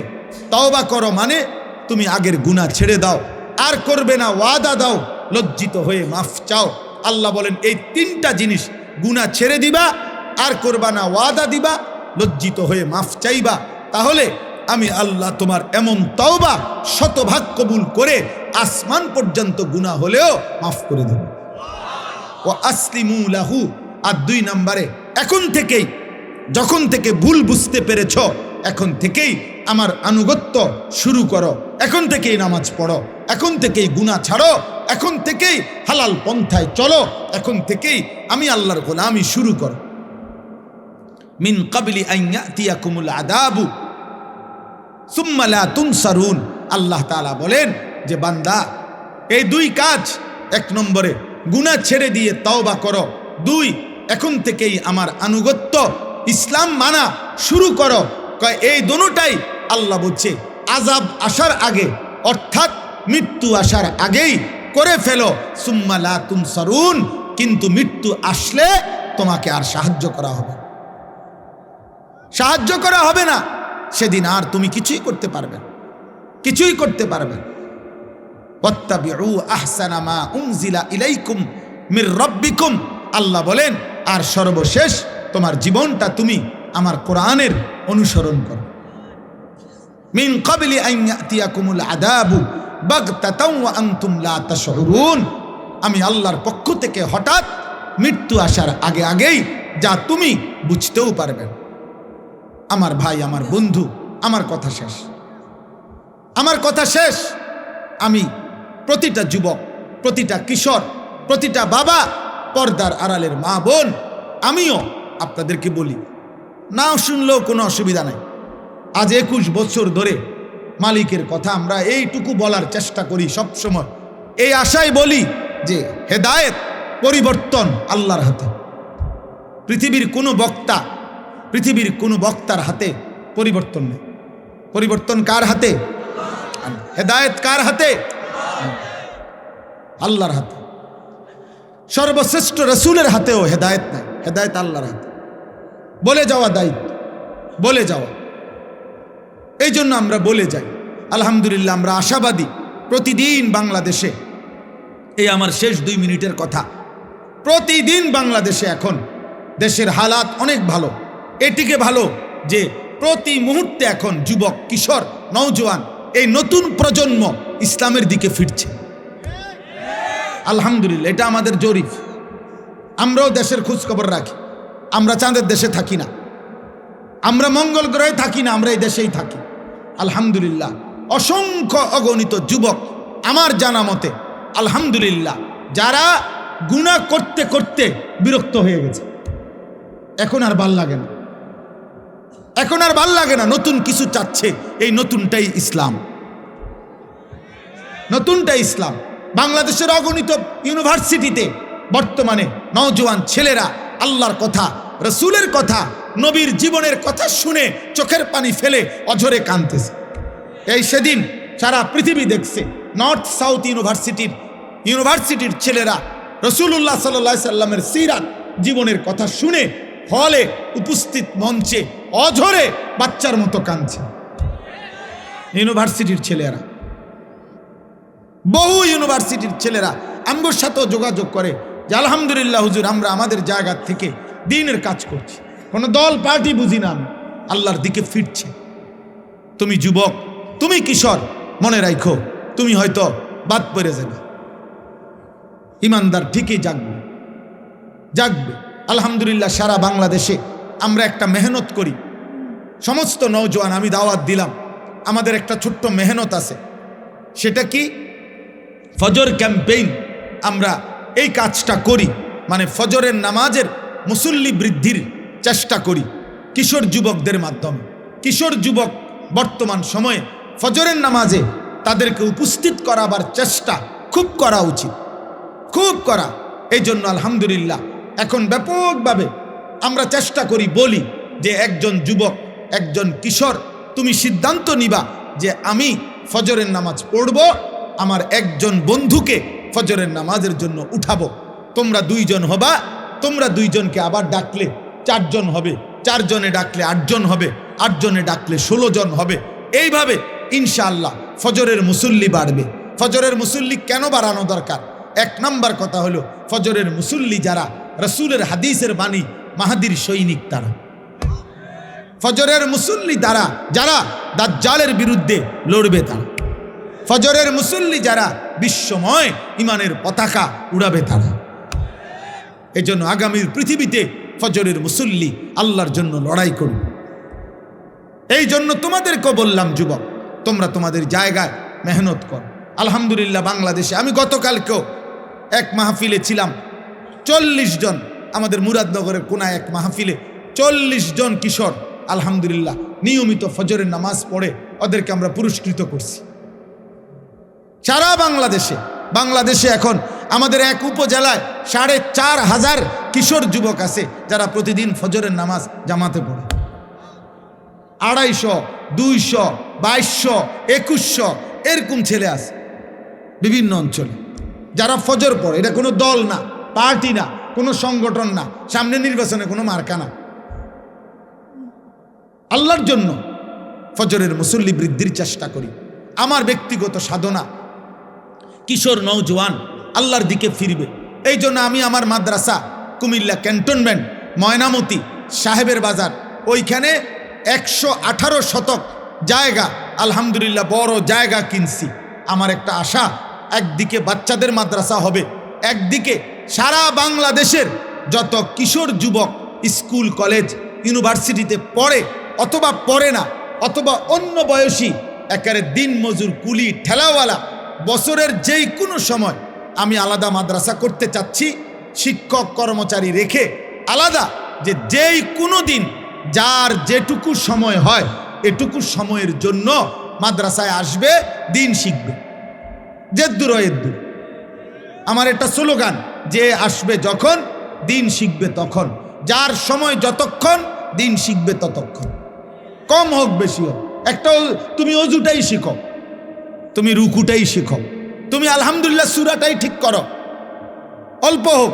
শুক্রবারে আসো, শনিবারে আসো, বন্ধের দিন আসো, কোনো এক বেলা আসো।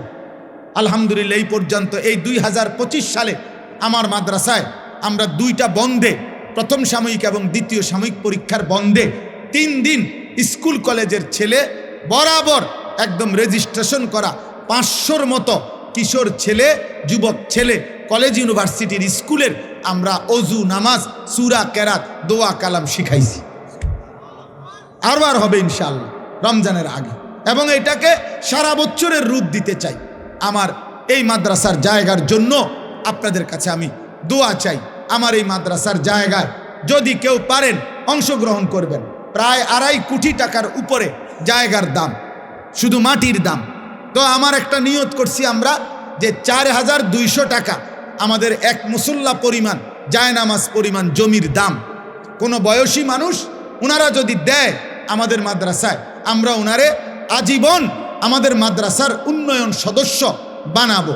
আর 30 বছরের নিচে কোনো ছেলে, যুবক, কিশোর ওরা যদি 1000 টাকা দেয় আমাদের মাদ্রাসায়, তাহলে আমরা তাকে যুব সদস্য আমাদের মাদ্রাসার উন্নয়ন সদস্য বানাবো।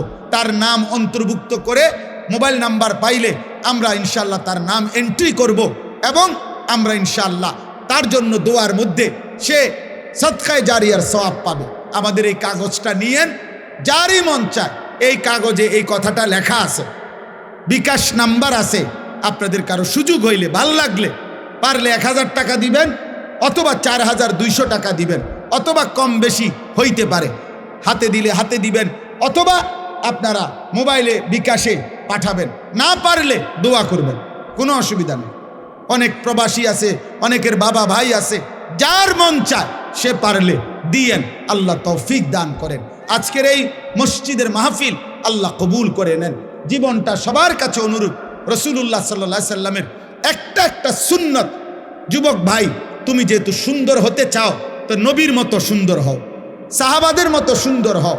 আমরা এই কিতাবটা বিক্রি করি, তালিমুস সুন্নাহ, আমাদের নবীজির জীবনের সমস্ত সুন্নাত, নবীর 23 বছরের জীবনের ছোট বড় একেবারে বিন্দু বিসর্গ যত সুন্নাত এই কিতাবের মধ্যে আছে।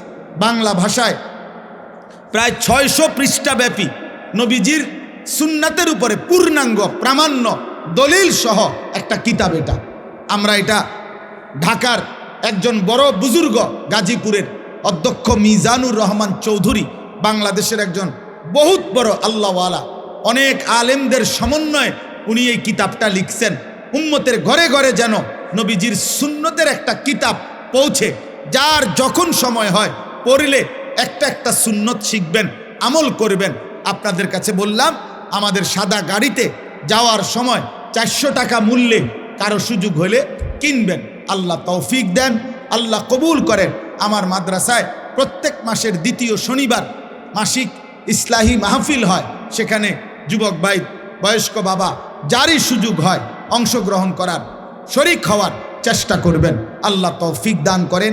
আল্লাহ তাআলা আমাদেরকে প্রতিটা ভালো কাজে অংশগ্রহণ করার তৌফিক দান করেন। কিশোর ছেলেরা, যুবক ছেলেরা, আবারও বলি, শেষবারের মতো আবার বললাম, তুমি গুনাহ ছেড়ে দাও, পাপ ছেড়ে দাও, নারী দেখো না, ছবি দেখো না, চরিত্রহীন হইও না আব্বা, নষ্ট হইও না। বাপ, আমার শেষ কথা মনে রাখো, কোনো পাপী, কোনো চরিত্রহীনকে পৃথিবীর কেউ মনে রাখে না। আব্বা মনে রাখো, আমার কথা মনে রাখো।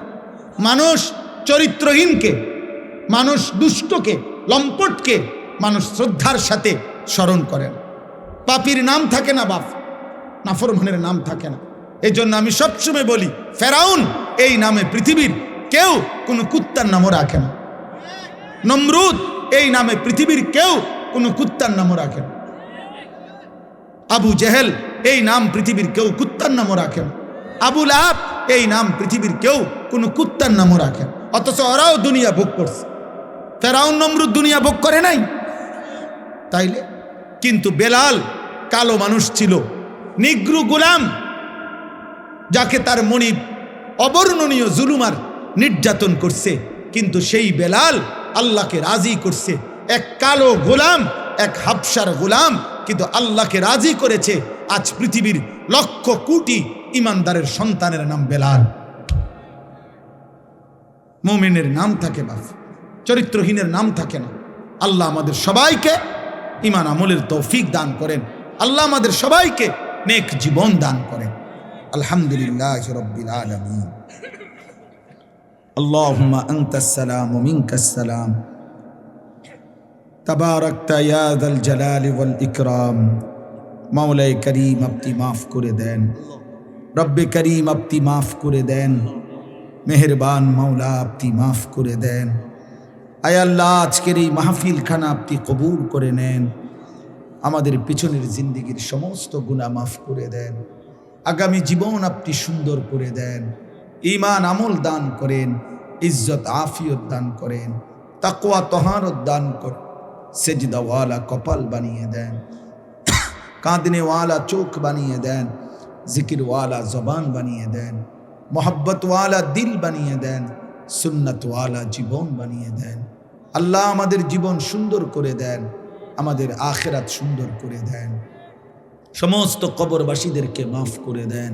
কিয়ামত পর্যন্ত কবরের আযাব মাফ করে দেন, কবরগুলোকে জান্নাতের টুকরা বানিয়ে দেন। আল্লাহ আপনার নূরে রহমত দ্বারা কবরগুলোকে নূরে নূরে নূরান্বিত করে দেন। আল্লাহ আমার এই কিশোর যুবক ছেলেগুলোকে নামাজি বানিয়ে দেন, নামাজি বানিয়ে দেন, নামাজি বানিয়ে দেন, চরিত্রবান বানিয়ে দেন। এদের চুল চেহারা আখলাক চরিত্র সুন্দর করে দেন।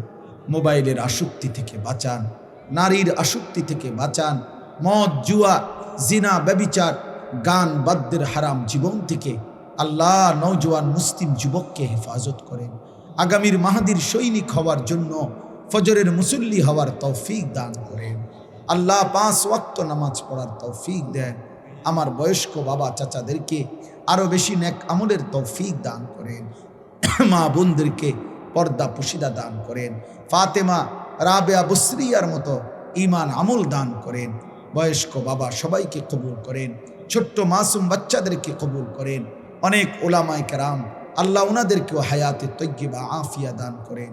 এই মসজিদখানা কবুল করে নেন। মসজিদের জায়গা জমি টাকা পয়সা যে যখন যতটুকু দিয়েছে দিচ্ছে, আল্লাহ সকলকে কবুল আর মনসুর করে নেন। ইমাম, খতিব, মুয়াজ্জিন, কমিটি, মুসল্লি, এলাকাবাসী প্রত্যেককে উত্তম বিনিময় দান করেন। আল্লাহ আমার মহব্বতের অনেক বাবা ভাই এই মাহফিলে অংশগ্রহণ করেছে, আল্লাহ সবাইকে কবুল আর মনসুর করেন। অসুস্থ বিমারি যারা শিফা করে দেন, কামাই রুজিতে হালাল বরকত দান করেন। প্রবাসীদেরকে বিদেশের জমিনে সহি সালামতে নিরাপদে রাখেন। যার যত পেরেশানি আছে আসান করে দেন, অভাব দূর করে দেন। আল্লাহ আমাদের মাদ্রাসা আপনি কবুল করে নেন। মাদ্রাসার জায়গা জমির টাকা পয়সা সার্বিক ব্যবস্থাপনা আপনি হোসনে ইন্তজাম করে দেন। আল্লাহ আমার দেশকে নিরাপদ করে দেন। আল্লাহ আমার দেশকে আপনি নিরাপদ করে দেন। একজন ইনসাফগার, ন্যায়পরায়ণ, আদেল শাসক আমাদেরকে দিয়েন মাওলা। কোনো জালেমের হাতে তুলে দিয়েন না রে মাওলা, কোনো জালেমের হাতে তুলে দিয়েন না, কোনো জালেমের হাতে তুলে দিয়েন না, কোনো জালেমের হাতে তুলে দিয়েন না রে মাওলা। ইজ্জত নিয়ে কোরআন বুকে সেজদা দিয়ে বাঁচতে চাই মাওলা। বিবি বাচ্চাদেরকে ঈমান আমলের উপরে রেখে যেতে চাই। আল্লাহ আপনি কবুল করেন, আপনি কবুল করেন। রব্বির হামহুমা কামা রব্বায়ানি সগীরা। রব্বানা হাব লানা মিন আজওয়াজিনা ওয়া যুররিয়াতিনা কুররাতা আ'য়ুন ওয়াজআলনা লিল মুত্তাকিনা ইমামা। সুবহানা রাব্বিকা রাব্বিল ইজ্জাতি আম্মা ইয়াসিফুন ওয়া সালামুন আলাল মুরসালিন ওয়ালহামদুলিল্লাহি রাব্বিল আলামিন। ওয়া আলাইকুমুস সালাম।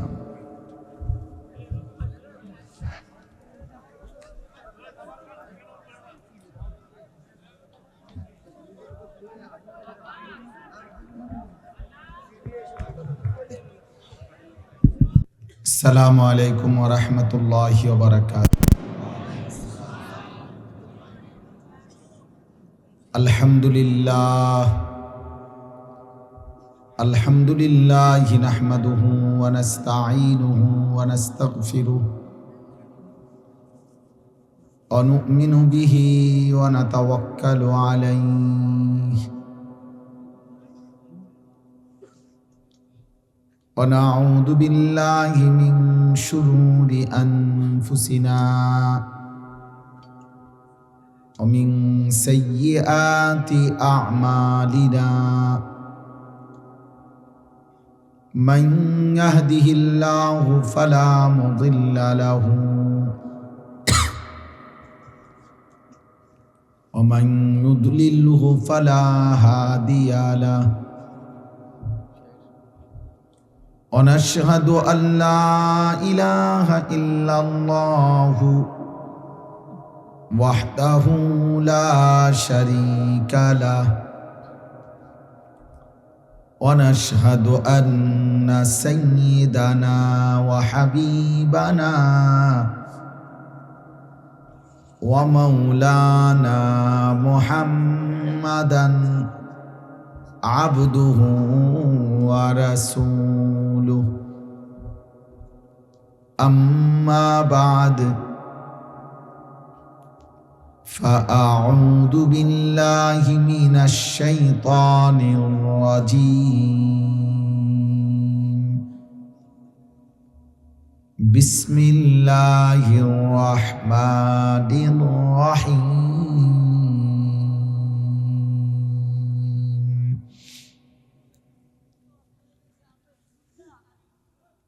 قل يا عبادي الذين أسرفوا على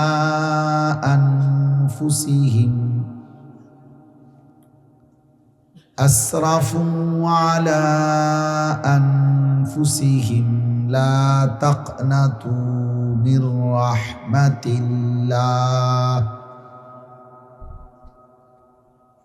إن الله يغفر الذنوب جميعا إنه هو الغفور الرحيم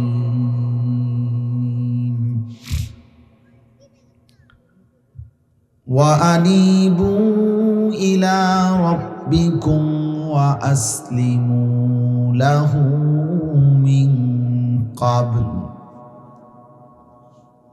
من قبل أن يأتيكم العذاب ثم لا تنصرون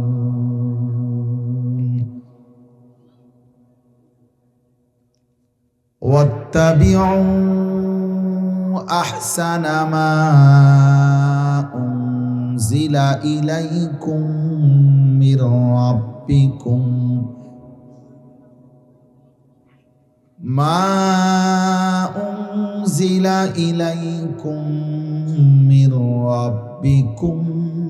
من قبل أن يأتيكم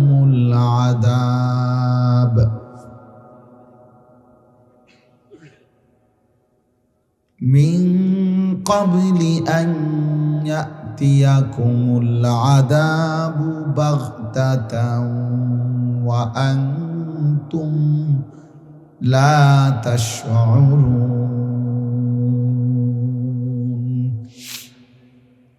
صدق الله مولانا العظيم وقال نبينا صلى الله عليه وسلم اتق المحارم تكن أعبد الناس اللهم صل على محمد وعلى آل محمد كما صليت على إبراهيم وعلى آل إبراهيم إنك حميد مجيد اللهم بارك على محمد وعلى آل محمد كما باركت على إبراهيم وعلى آل إبراهيم إنك حميد مجيد سبحانك لا علم لنا إلا ما علمتنا إنك أنت العليم الحكيم الحمد لله আল্লাহ পাক রব্বুল ইজ্জত জুল জালাল ওয়াল ইকরামের ফজল কারাম রব্বুল আলামিনের অপরিসীম ইহসান মেহেরবানি দয়া আল্লাহ তাআলা আমাদেরকে আজ 15 ডিসেম্বর 2025 কুমিল্লা জেলা দেবিদ্বার উপজেলাধীন গোড়াইঘর উত্তরপাড়া ধান্নারপাড় ভুঁইয়াবাড়ি জামে মসজিদের উদ্যোগে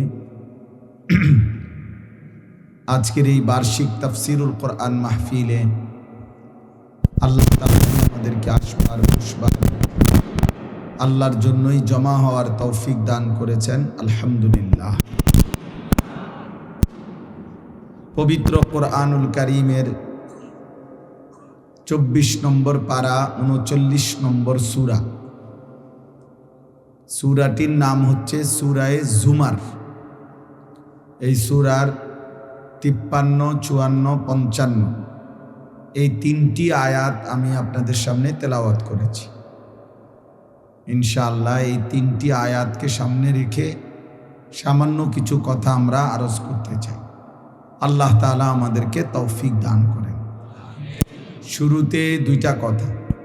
1 নম্বর কথা হলো, হাতে মোবাইল ধরে ভিডিও বা রেকর্ড করা যাবে না।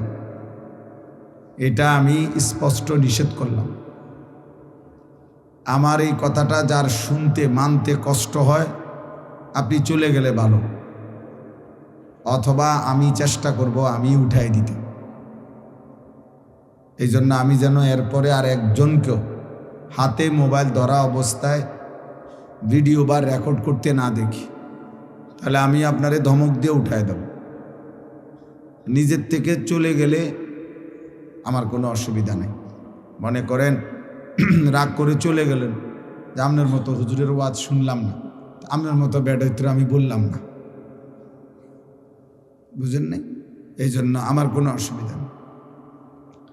এটা কোনো আমার নির্বাচনী জনসভা না, আমি কোনো ভোট প্রার্থী না। অতএব সকলের সমর্থন জরুরি না, আখেরাত জরুরি। সবার সমর্থন জরুরি না, সবার সমর্থন কেউই কখনো পায় না, এটাই নিয়ম। পৃথিবীর কোনো নবী রাসূলও তার নিজ জনগণ সকলের সমর্থন পায় না। পাইলে তো সবাই কালেমা পড়ত। অতএব এটা কোনো জরুরি। হাদিসের মধ্যে আছে, হযরত হুযাইফা রাদিয়াল্লাহু তাআলা আনহু, হুযাইফা এই সাহাবীকে নবীজি বলছেন যে তুমি যদি ইসলাম মেনে চলার পথে, দিন মানার ক্ষেত্রে, জীবন চলার পথে যদি কখনো এমন হয়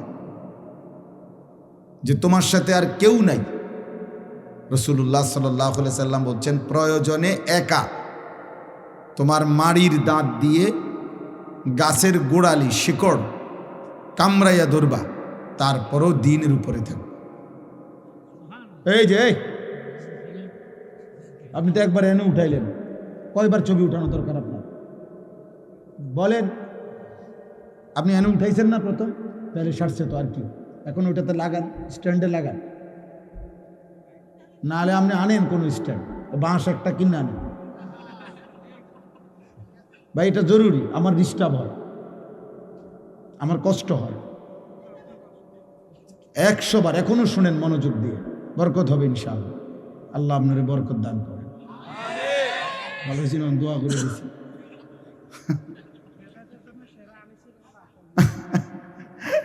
আল্লাহ কবুল করেন। ঠিক আছে, আমার কষ্ট হয়, মানে এটা নাড়াচাড়া করলে আমার দিল জমে না, একাগ্রতা আসে না। এই জন্য আমি এটা একটু কঠোর, মানে আমি আসলে মনোযোগ চাই। মনোযোগ হইলে বরকত হয়, দিল জমে আর কি, দিল জমে। এমনি মনে করেন বক্তা উঠলো নামলো, লোক হইল না হইল, বড় মাহফিল হইল ছোট মাহফিল হইল, এটা আসলে কোনো বিষয় না। মনে করেন আমারে 1 কোটি মানুষ চিনে, তো এতে কি আমার কবরের আযাব মাপ? তো আমি এটা দিয়ে করুন কি? আমারে মনে করেন 1 কোটি মানুষ চিনে, তো এতে আপনাদের কারো কবরের আযাব মাপ? তাহলে কোনো ফায়দা নেই। আখেরাত দরকার, আখেরাত দরকার প্রত্যেকের, আমারও আপনাদেরও।